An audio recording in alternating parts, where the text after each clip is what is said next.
नमस्कार दोस्तों। तो मैं आप लोगों का दोबारा से स्वागत करता हूं अपने इस YouTube चैनल पर जो कि है फुल मार्क्स क्लासेस। और आज हम लोग सीखने वाले हैं कि किस तरीके से हम लोग प्रकाश के प्रावर्तन अपवर्तन के संख्यात्मक प्रश्नों को यानी कि न्यूमेरिकल्स को किस तरीके से हल करेंगे। तो चलिए समझते हैं। देखिए, सबसे पहले आज हम जो न्यूमेरिकल्स यानी कि जो हम संख्यात्मक प्रश्न करने वाले हैं उनके ऊपर हम फॉर्मूला देखेंगे 1/f बराबर 1/b प्लस 1/u। और ये फॉर्मूला किसका होता है? तो ये दर्पण का सूत्र होता है यानी कि मिरर फॉर्मूला होता है। पहला फॉर्मूला ये होगा उपयोग। और आवर्धन का फॉर्मूला क्या होता है? तो इसका फॉर्मूला होता है HI भाग में HO। और एक और होता है फॉर्मूला -b/u, यानी कि ये दो फॉर्मूले होते हैं। इन दोनों फॉर्मूलों को बनाकर हम एक और फॉर्मूला निर्माण करते हैं जो कि होता है क्या? जो कि होता है HI डिवाइड बाय HO बराबर में -u/b। यानी इन दोनों फॉर्मूले को मिलाएंगे तो ये वाला फॉर्मूला बनेगा। तो ध्यान दीजिए, आज जो हम संख्यात्मक प्रश्न करेंगे वो इन्हीं फॉर्मूलों पर क्या होगा? आधारित होगा। एक और फॉर्मूला ले लेते हैं। एक और फॉर्मूला हम आप जानते हैं R बराबर में 2 गुणे में F या F बराबर R/2। तो ध्यान दीजिए, आज हम लोग इन फॉर्मूलों के ऊपर यानी इन सूत्रों के ऊपर क्या करेंगे? चर्चा करेंगे। चलिए शुरू करते हैं। तो देखिए, ये कुछ यहाँ पर कुछ फॉर्मूलेज हैं और ये फॉर्मूलेज में R जो है वो क्या है? वक्रता त्रिज्या को दर्शाता है। U बिंब की दूरी, बिंब समझे या ऐसे वस्तु कहें, यानी कि दर्पण से वस्तु कितनी दूरी पर है यानी कि जिसकी, ठीक है ना, या बिंब कहेंगे, ठीक है। V क्या है? प्रतिबिंब की दूरी, यानी कि जो उसकी उस दर्पण के अंदर जो उसकी प्रतिबिंब बन रही है उसकी दूरी को दर्शाता है। F क्या है? फोकस दूरी होता है। M आवर्धन बताता है। HI प्रतिबिंब की ऊंचाई, यानी प्रतिबिंब कितना बड़ा बना, छोटा बड़ा बना। और HO बिंब की ऊंचाई को दर्शाता है। और उसके ऊपर बनने वाले कुछ क्या है? ये फॉर्मूलेज हैं। चलिए इनके ऊपर हम लोग क्या करेंगे? बात करेंगे। और एक महत्वपूर्ण और बहुत ज्यादा जरूरी कि हमें यहाँ पर कुछ इनके बारे में हम लोग क्या करेंगे? यहाँ पर चर्चा करेंगे।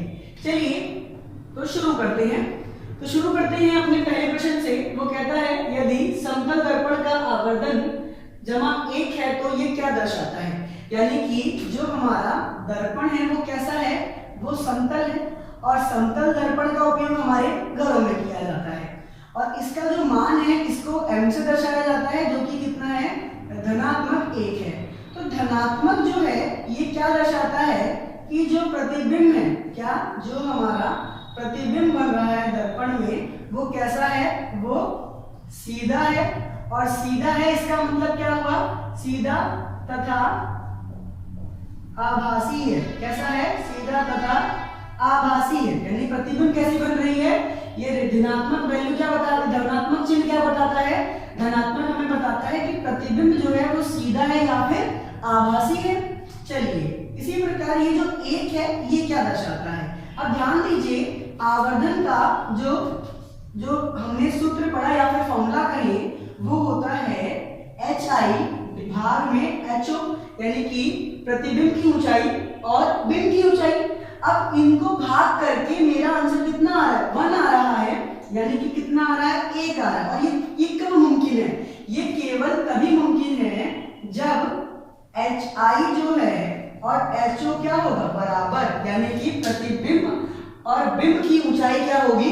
बराबर होगी, तभी ये मुमकिन है। तो इस प्रकार अगर ये प्रश्न आता है कि समतल दर्पण का आवर्धन अगर धनात्मक 1 है तो ये क्या दर्शाता है? तो ये दो बातें दर्शाता है। धनात्मक दर्शाता है कि वो सीधा आभासी है और एक बताता है कि दोनों बिंब की ऊंचाई और प्रतिबिंब की ऊंचाई समान है। चलिए अब बढ़ते हैं अगले प्रश्न की तरफ।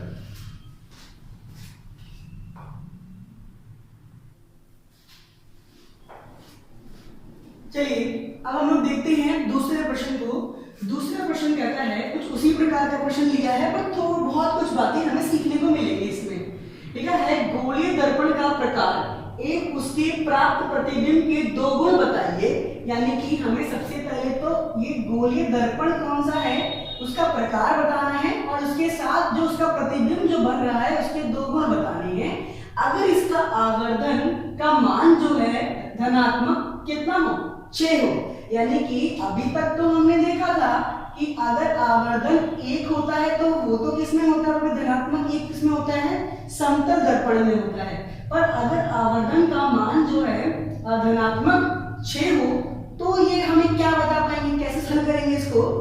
तो चलिए इसे हल करते हैं। चलिए सबसे पहले तो ये जो धनात्मक है ये हमें प्रतिबिंब कैसा बताता है कि प्रतिबिंब जो है वो सीधा है, और कैसा है, जो सीधा होता है वो कैसा होता है, आभासी होता है। कैसा होता है, आभासी। चलिए ये तो हमें समझ में आता है कि धनात्मक जो है वो हमें क्या बताता है, सीधा और आभासी। पर अब m का मान हमारा कितना है, 6। तो m का मान हम कैसे निकालते हैं, hi भाग में ho, यही लेते हैं ना। m का मान क्या होता है, hi भाग में ho। चलिए अब देखते हैं कि m का मान हमारा क्या आ रहा है, वो कितना आ रहा है, 6 आ रहा है ना। तो चलिए इसको समझने से पहले हम कुछ महत्वपूर्ण बात करते हैं। यहाँ पर देखिए हमारा m का मान 1 से कम आ सकता है। क्या, 1 से कम? 1 से कम कब आएगा, हमारा मान 1 से कम कब होगा, जब हमारा क्या होगा, क्या होगा, HO जो होगा वो HI से क्या होगा, बड़ा होगा। यानी कि वस्तु की बिंब की ऊंचाई, यानी कि वस्तु की ऊंचाई ज्यादा है और बिंब की ऊंचाई क्या है, कम है। यानी कि नीचे वाली संख्या बड़ी है और ऊपर वाली संख्या छोटी है। तो जब हम इसको हल करेंगे तो हमारा जो मान आएगा वो दशमलव में निकलेगा, है ना। तो ये तब मुमकिन है ना। उसी प्रकार अगर हमारा m का मान क्या हो, 1 से ज्यादा। अब 1 से ज्यादा कब होगा, जब hi बड़ा होगा ho से। जैसे hi जब ho से क्या होगा, बड़ा होगा। यानी कि ऊपर वाली संख्या बड़ी, नीचे वाली संख्या छोटी, और जब हल करेंगे तो कुछ क्या आएगी, बड़ी संख्या आएगी, है ना। एक उदाहरण लेते हैं। मान लीजिए अगर ऊपर हमारा 2 है, नीचे हमारा कितना है, 5। तो इसे हल करेंगे तो 0.4 आएगा। अगर इसी का उल्टा किया जाए तो फिर कितना आएगा, 2.5 आएगा। तो आप देख सकते हैं ये संख्या 1 से छोटी है, और ये कब हुआ, जब हमारा नीचे वाला यानी बिंब की ऊंचाई बड़ी है। ठीक है ना। इस प्रकार अब हम बढ़ते हैं एक और चीज पे। क्या, अगर इन दोनों केस में m का मान कैसा हो, ऋणात्मक, कैसा हो, धनात्मक हो। कैसा हो, m का मान धनात्मक हो, तो ये वाला सिचुएशन जो है, ये वाला हमें कहाँ देखने को मिलता है, जिसमें वस्तु की ऊंचाई ज्यादा होती है और ये कम होती है। तो ये हमें देखने को मिलता है किसमें, ये हमें देखने को मिलता है उत्तल दर्पण में। किसमें, उत्तल दर्पण में। और ये वाला हमें किसमें देखने को मिलता है, तो ये वाला हमें देखने को मिलता है अवतल दर्पण में। किसमें, अवतल दर्पण में।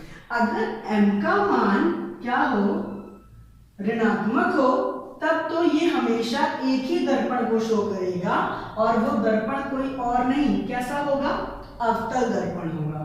कैसा होगा, अवतल दर्पण होगा। ठीक है। चलिए अब हम बढ़ते हैं अपने प्रश्न के ऊपर। तो अब हम प्रश्न को अब हम लोग हल कर सकते हैं। कैसे हल कर सकते हैं, अब हमने 2 चीजें बताई थी। ठीक है ना। पहले तो क्या, गोलीय दर्पण का प्रकार। तो गोलीय दर्पण का प्रकार तो हम बता सकते हैं कैसे, m की वैल्यू धनात्मक है और ये कैसी है, 1 से ज्यादा है। तो ये दर्पण कौन सा हुआ, ये दर्पण कौन सा है, ये अवतल दर्पण है। कौन सा दर्पण है, अवतल दर्पण। कौन सा दर्पण, अवतल दर्पण। चलिए अब हम बताते हैं किसके, उसके प्रतिबिंब के 2 गुण। तो पहला गुण हमने लिख लिया, क्या, सीधा आभासी है।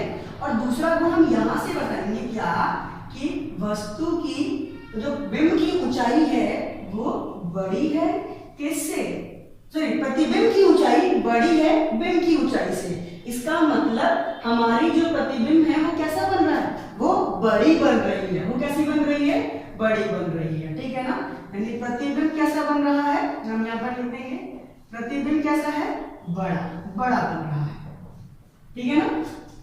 तो इस प्रकार से इस प्रश्न को हल किया जाएगा।